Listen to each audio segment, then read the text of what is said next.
Assalamualaikum warahmatullahi wabarakatuh. Alhamdulillah. Alhamdulillahi rabbil alamin. Wassalatu wassalamu ala asyrafil anbiya'i wal mursalin wa ala alihi wa sahbihi rasulillahi ajmain amma ba'd. Qala Allah ta'ala fil Qur'anil Karim wa astaqul qailin. A'udzu billahi minasyaitonir rajim. Bismillahirrahmanirrahim. Syahrul Ramadan alladzi unsila fihi al-Qur'an hudan lin-nasi wa bayyinatin minal huda wal furqan. Shadaqallahul azim. Saudaraku kaum muslimin wal muslimat rahimakumullah. Alhamdulillah, tanda terima kasih kita, puji syukur kita kepada Allah Subhanahu wa taala. Pada malam nuzul Quran ini, kita sama-sama hadir di tempat yang mulia ini, di rumah Allah Subhanahu wa taala. Dengan suatu niat, ketika sudah masuk di rumahnya, kita niat iktikaf, nawaitul iktikaf lillahi ta'ala, sehingga perjalanan daripada niat kita yang baik insya Allah juga menghasilkan yang baik. Innama a'malu binniyat wa innama likulli imri'in ma nawa. Kemudian agar tidak dianggap lalai dalam sesuatu kegiatan pada malam yang mulia ini, malam Sabtu 17 Ramadan 1444 Hijriah, kita kirimkan salawat dan taslim kepada junjungan kita karibaan baginda Rasulullah sallallahu alaihi wasallam biqaulina Allahumma salli ala sayyidina Muhammad wa ala ali sayyidina Muhammad. Mudah-mudahan di hari kiamat kelak kita mendapatkan syafaatnya. Amin amin ya rabbal alamin. Alhamdulillah, dari sejak tadi menjelang buka puasa, saya sudah menerangkan tentang daripada keagungan daripada Al-Quranul Karim. Karena Al-Quran adalah merupakan mujizat terbesar Rasulullah sallallahu alaihi wasallam. Al-Quran merupakan pedoman hidup kita. Maka pada malam yang mulia ini, dalam acara Nuzul Quran,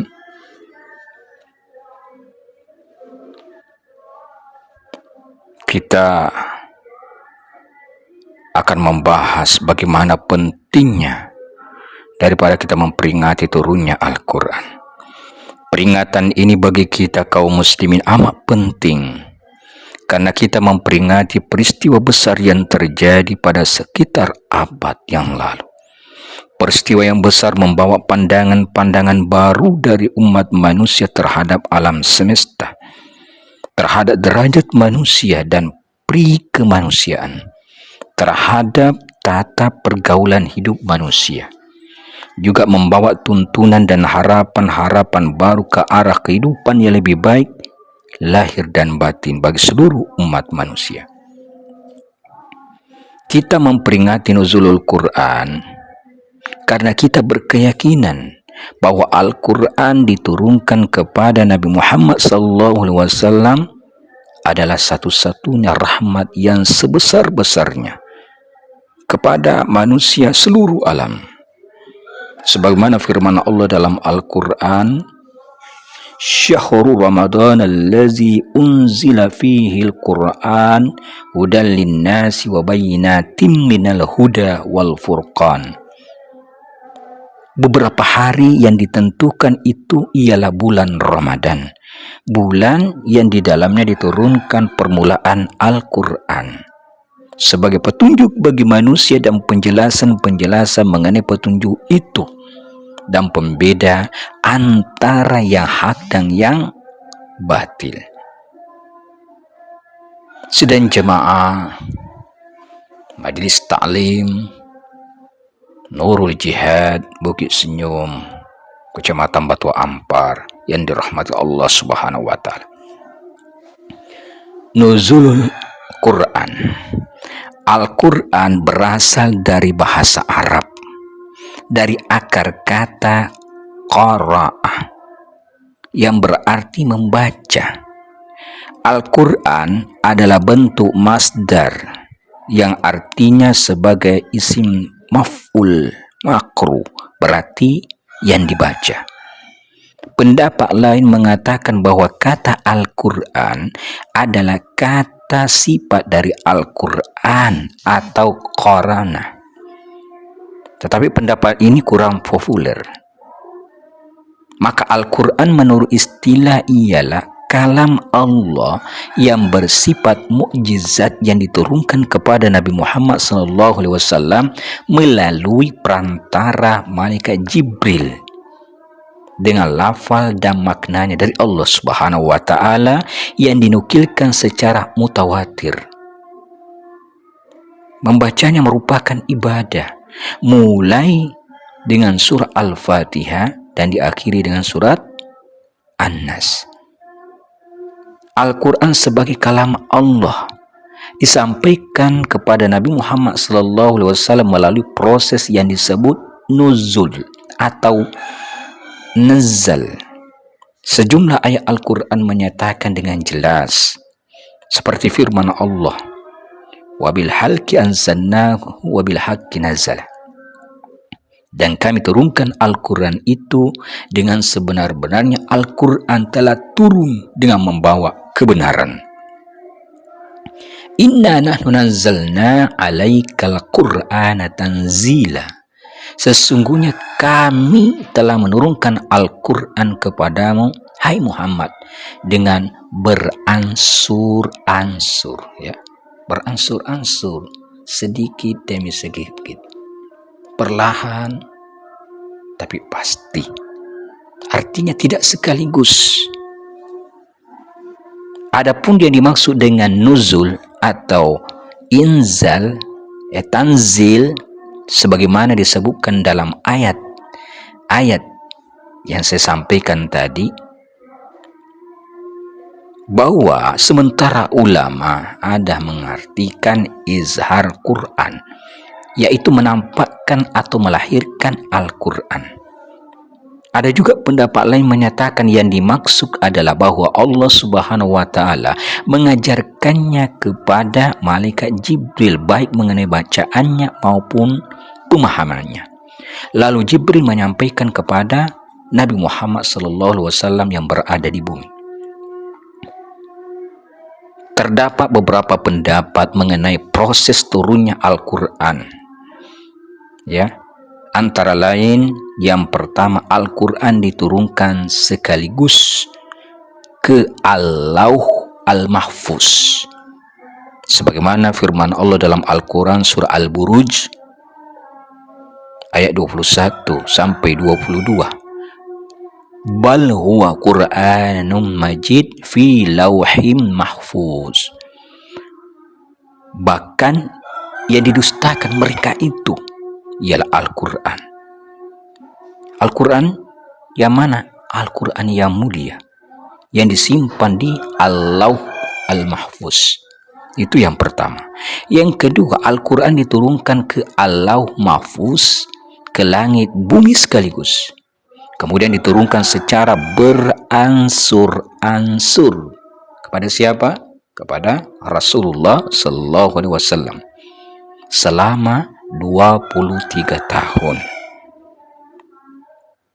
Syahrul Ramadan allazi unzila fihil Qur'an.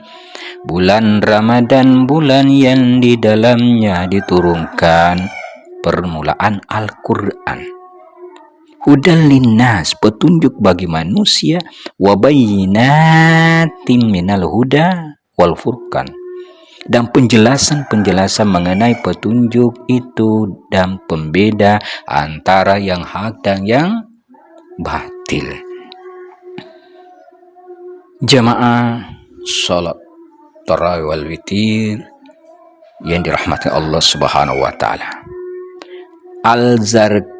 Kani dalam Manahil Al-Irfan berpendapat bahwa proses turunnya Al-Quran terdiri atas 3 tahapan. Yang pertama, turunnya Al-Quran ke Al-Lauh Al-Mahfuz. Yang kedua, dari Al-Lauh Al-Mahfuz ke Baitul Al-Izzah.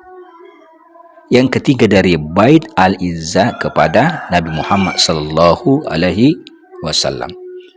Jumhur ulama sependapat Al-Quran bukan perkataan Nabi atau Jibril, ya, namun adalah merupakan firman Allah Subhanahu wa Ta'ala. Saudaraku yang dimuliakan Allah Subhanahu wa Ta'ala, turunnya Al-Quran secara beransur-ansur mempunyai beberapa hikmah. Menurut Khotton, yang pertama, untuk meneguhkan hati Nabi Muhammad SAW, mengingat watak keras masyarakat yang dihadapi Nabi. Dengan turunnya Al-Quran secara beransur-ansur memperkuat hati Nabi. Tidak sedikit ayat yang secara langsung meminta Nabi untuk bersabar dalam mengembangkan misinya. Yang kedua, sebagai mukjizat, mengingat banyaknya tantangan yang dihadapi dari kaum kafir, termasuk pertanyaan-pertanyaan yang bernada memojokkan, seperti tentang hal-hal gaib. Nabi merasa terbantu dengan turunnya ayat yang menjelaskan pertanyaan tersebut. Yang ketiga adalah untuk memudahkan hafalan dan pemahaman Al-Quran. Yang keempat, untuk menerapkan hukum secara bertahap. Yang kelima, sebagai bukti bahwa Al-Quran bukan rekayasa daripada Rasulullah SAW atau manusia biasa. Meskipun rangkaian ayat-ayatnya turun selama 23 tahun, tetapi kandungannya itu tetap konsisten secara keseluruhan. Hadirin yang dimuliakan Allah Subhanahu wa Ta'ala, in kuntum amantum billahi wa ma anzalna ala abdina yaumal furqan yauma taqatal jama'an. Diterangkan dalam surah Al-Anfal ayat 41, jika kamu beriman kepada Allah dan kepada apa yang kami turunkan kepada kami, yakni Rasulullah Muhammad, di hari Furqan, yaitu di hari bertemunya 2 pasukan. Yang dimaksud hari pertemuan 2 pasukan di sini adalah hari bertemunya tentara Islam dengan musyrik Quraisy dalam pertempuran Perang Badar. Demikian itu terjadi pada hari Jumat tanggal 17 Ramadan tahun kedua Hijriah. Dan hari Furqan ialah hari permulaan turunnya Al-Quran. Maka kedua hari itu bersatu sifatnya, yakni sama-sama hari Jumat tanggal 17 Ramadan, walaupun tidak dalam 1 tahun itu. Jamaah rahimakumullah. Ayat yang mula-mula diturunkan adalah surat Al-Alaq ayat 1-5. Iqra bismi rabbikal ladzi khalaq, khalaqal insana min 'alaq, iqra wa rabbukal akram, allazi 'allama bil qalam, 'allamal insana ma lam ya'lam. Bacalah dengan menyebut nama Tuhanmu yang menciptakan. Dia telah menciptakan manusia dari segumpal darah. Bacalah, dan Tuhanmu lah yang paling pemurah yang mengajar manusia dengan perantaraan kalam. Dia mengajarkan kepada manusia apa yang tidak diketahuinya. Setelah itu Allah kemudian menurunkan ayat, yaitu ayat yang pertama kali diturunkan sesudah surah Al-Fatihah, yakni surat Al-Mudaththir ayat 1-5. Ya ayyuhal muddaththir qum fa'anzir wa rabbaka fakabbir wa thiyabaka fatahhir warujza fahjur. Hai orang yang berselimut, ya ayuhal mudaththir, kum fa'azzir, bangunlah, lalu berilah peringatan, warabbaka fakabbir, dan Tuhanmu agungkanlah, wasiyabaka fatahhir, dan perbuatan dosa ditinggalkan, warujza fahjur. Surah Al-Alaq ayat 1-5 itu ayat yang pertama kali diturunkan, tetapi tidak mengandung dakwah, dan ayat itu hanya bersifat menyiapkan Nabi untuk menerima tugas. Tetapi setelah menerima ayat surah Al-Mudaththir, barulah Rasulullah Sallallahu Alaihi Wasallam memulai dakwah secara terang-terangan. Dan ayat-ayat selanjutnya terus turun yang digunakan sebagai pedoman untuk dakwah yang mengandung perintah dan larangan. Perlu kami sampaikan bahwa di antara ayat-ayat Al-Quran tidak sedikit yang diturunkan karena ada sesuatu peristiwa. Sehingga dengan demikian Nabi kita Muhammad Sallallahu Alaihi Wasallam selalu memperoleh bimbingan dan petunjuk-petunjuk yang jelas dalam melaksanakan pimpinan umat dari Allah Subhanahu wa Ta'ala. Segala kata-kata Nabi, segala perbuatan amal Nabi, kesemuanya merupakan tafsiran yang tepat daripada ayat-ayat suci Al-Quran, sehingga menjadi keharusan seluruh umat Islam dimanapun berada dan dalam keadaannya bagaimanapun. Untuk apa? Agar senantiasa mengikuti jejak dan langkah Nabi kita Muhammad Sallallahu Alaihi Wasallam tanpa ragu-ragu. Wa anzalna ilaika dzikra linnasi ma nuzzila ilaihim wa la'allahum yatafakkarun. Surah An-Nahl ayat 44. Dan kami, kata Allah, turunkan kepadamu, hai Muhammad, kitab Al-Quran, agar kamu dapat menerangkan kepada para manusia apa yang telah diturunkan kepada mereka, dan agar mereka dapat berfikir. Al-Quran diturunkan kepada Nabi kita Muhammad Sallallahu Alaihi Wasallam pada pertama kalinya ketika Nabi kita sedang berhalwat di Gua Hira pada malam Jumat, bertepatan tanggal 17 Ramadan tahun 41 dari kelahiran beliau.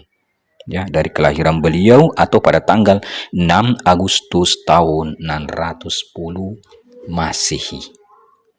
Kebanyakan ulama menetapkan bahwa pada hari penghabisnya Al-Quran diturunkan juga hari Jumat, 9 Zulhijjah atau 10 Hijriyah atau tahun 63 dari kelahiran Nabi kita. Pada saat itu Nabi sedang berwukuf di padang Arafah dalam menjalankan daripada haji yang dikenal dengan haji wada, haji perpisahan. Kebanyakan ulama tafsir menetapkan bahwa sesudah hari itu tidak ada lagi Al-Quran diturunkan untuk menerangkan hukum. Dan Nabi pun setelah haji wada selama 18 hari, beliau terus wafat, yakni pada tanggal 12 Rabiul Awal tahun 11 Hijriah.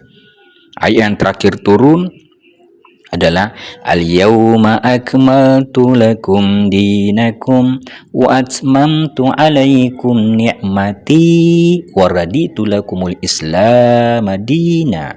Surah Al-Maidah ayat 3. Pada hari ini telah kusempurnakan untuk kamu agamamu, dan telah kuucapkan kepada nikmatku, dan telah kuridhoi Islam itu jadi agama bagimu.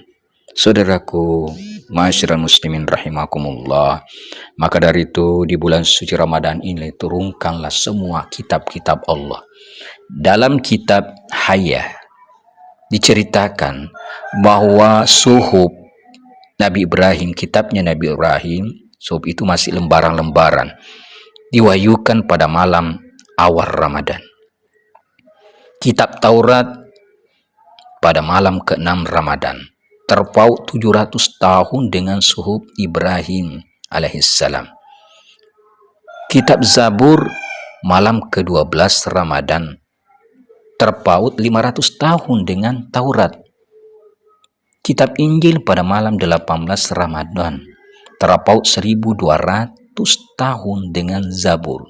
Sedangkan kitab Al-Quran diturunkan pada malam, ada malam 17 Ramadan, ada malam 27 Ramadan, terpaut 620 tahun dengan Injil, ya. Maka dari itu, hadirin dimuliakan Allah Subhanahu wa taala, marilah kita betul-betul Al-Quran ini sebagai pedoman hidup kita. Tiada hari tanpa membaca Al-Quran, belajar dan belajar. Khairukum man ta'allama al-Quran wa 'allama. Sebaik-baik umat Nabi Muhammad adalah orang yang belajar Al-Quran dan mengajarkannya. Al-Quranul Karim, kitab yang mulia, berjumlah 30 juz, ada 6.236 ayat, serta 114 surat. Untuk bagaimana kita mempelajarinya. Selama bulan suci Ramadan ini, jangan sampai kita lupa membaca banyak Al-Quran. Ikhlas kita, memperbanyak kebaikan, memperbanyak ibadah, memperbanyak sholat sunnah, memperbanyak istighfar, sholawat kepada Rasulullah Sallallahu Alaihi Wasallam. Kita itikaf pada malam 10 hari terakhir dengan mengharap dapatkan kiranya menemukan Lailatul Qadar, yakni suatu saat waktu malam di mana manusia di mana saja mengajukan permohonan kepada Allah Subhanahu wa taala, dan kita berdoa, insyaallah Allah kabulkan doa kita. Rasulullah sallallahu alaihi wasallam bersabda, "Man qama Lailatul Qadri imanan wa ihtisaban, ghufir lahu ma taqaddama min zambi." Barang siapa bangun salat di malam turunnya Qadar karena iman mencari pahala Allah, niscaya semua dosa yang sudah lewat diampuni Allah Subhanahu wa taala. Mudah-mudahan Allah taala berkenan memberi kita suatu keberhasilan daripada puasa yang kita kerjakan, sehingga kita menjadi orang yang bertakwa. La'allakum tattaqun. Selalu hati-hati di dalam hidup ini, lalu dapat mengambil manfaat petunjuk-petunjuk Al-Quran, dan akhirnya bisa mencapai kebahagiaan dunia dan akhirat. Hadirin yang dimuliakan Allah Subhanahu wa taala, mungkin demikianlah yang dapat saya hantarkan dalam peringatan nuzul Quran ini. Apa yang saya sampaikan yang benarnya dari Allah Subhanahu wa taala. Ketika ada kehilapan dan kesalahan, itu adalah kebodohan saya pribadi, dan teruslah kita belajar tentang Al-Quran. Taraktu fikun amraini ma in tamsaktum bihima lan tadillu abadan, kitabullah wa sunnatu rasuli. Aku tinggalkan kepada kalian dua perkara yang apabila kalian berpegang teguh kepada keduanya, tidak akan tersesat selamanya. Apa itu? Itulah Kitabul Al-Quranul Karim dan Sunnah Rasulullah Sallallahu Alaihi Wasallam. Kita bacalah Al-Quran dengan sebaik-baiknya. Afala yatadabbaruna Al-Quran am ala qulubin aka'aluhuma. Maka apakah mereka tidak memperhatikan Al-Quran, ataukah hati mereka terkunci? Di samping itu, marilah kita membiasakan diri untuk selalu membaca Al-Quran, bukan tiada hari baca Quran. Kita baca Al-Quran di setiap waktu, apakah sesudah sholat, apakah setelah bekerja, walaupun satu ayat setiap hari, yang penting kita istiqamah. Harapan kita, semoga kelak di hari kiamat Al-Quran datang kepada kita dengan memanggil kita, memberikan kita syafaat. Afdalul ibadati ummati qiraatul Quran, bahwa kemuliaan ibadah umatku adalah selalu bagaimana membaca Al-Quran. Allahumma arhamna bil Quran waj'al lana imama wa nura wa huda wa rahmah. Allahumma zakkirna minhu ma nazina wa 'allimna minhu ma jahilna waj'alna tang hujjatan li ya rabbal alamin. Semoga bermanfaat buat kita semuanya.